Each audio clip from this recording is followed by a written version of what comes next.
If you're in any position of leadership, if you're in a position where people are looking to you to guide a community as a board member, as a property manager, whatever the case is, there is no room to have emotional outbursts or to say things that you wish you could have back.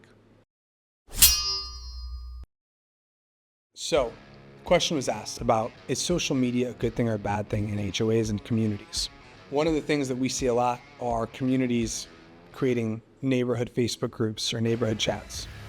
And this can be really helpful and really good if it's used properly, can keep people aware of events and show support for other people who might be going through stuff.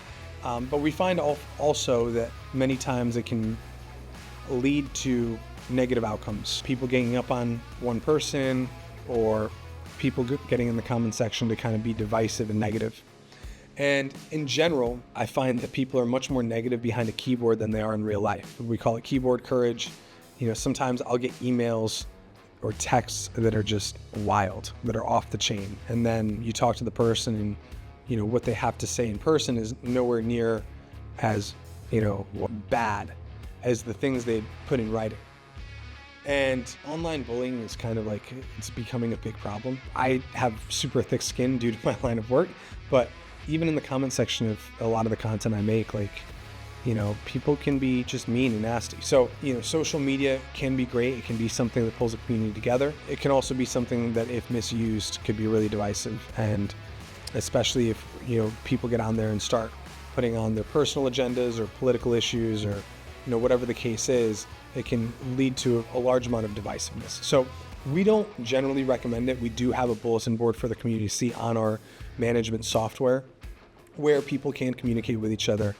We have a school community where, we post a lot of our educational content and are trying to bring people from the communities on board there. And in those communities that are moderated, people can hop in and give their thoughts on either our content or their experience in HOA. The other thing that we see a lot of, and we see a lot of it across the society in general, is people incriminating themselves on social media. Never say something on social media or write something, put something in writing that you may want to take back later. I see that all too frequently. Every time you put something, a pen to paper, or you put words, type words into your keyboard or create a piece of content, understand that piece of content could be going before a judge or could be used against you by your worst enemy at some point later down the line.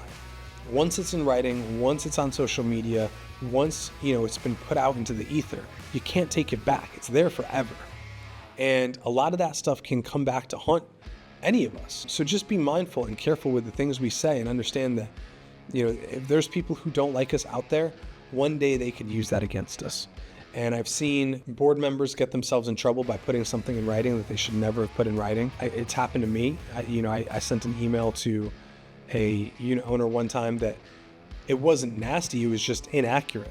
How I understood the law was wrong in that instance. And my attorney had to correct me and say, hey, listen, what you said here was simply wrong. That's not what the law states. And I genuinely believe that I was saying the correct thing. And, we had to make it right in that situation because I was wrong. So, let's be careful. Let's be mindful of what we put out there. Let's not incriminate ourselves with things that we may want back at a future date or time. And, understand that the purpose of these tools is to try to create community and bring people together and not necessarily to be divisive. The last thing I want to say is, I think that society is becoming increasingly lonely. I think the reason why a lot of people are going to social media to vent their frustrations and take it out on other people is because more and more people are not feeling good about themselves or their life, and they're looking for a place to express that or to vent it. If you're in any position of leadership, if you're in a position where people are looking to you to guide a community as a board member, as a property manager, whatever the case is, there is no room for that. There is no room to have emotional outbursts or to say things that you wish you could have back.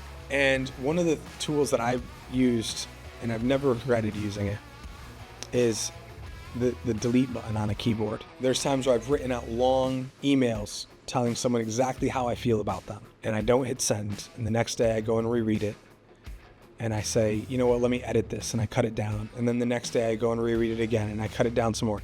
By the third day, I just delete it altogether because nothing good would come from it. And the times that I've sent those emails, nothing good came from it. And there's a huge power in not saying anything at all if what we're going to say is going to be divisive or negative. And that's one of the things that in my course, under the psychology section and the politics, the HOA politics, most of the time, the best thing you can say is nothing. Just listen, just try to understand.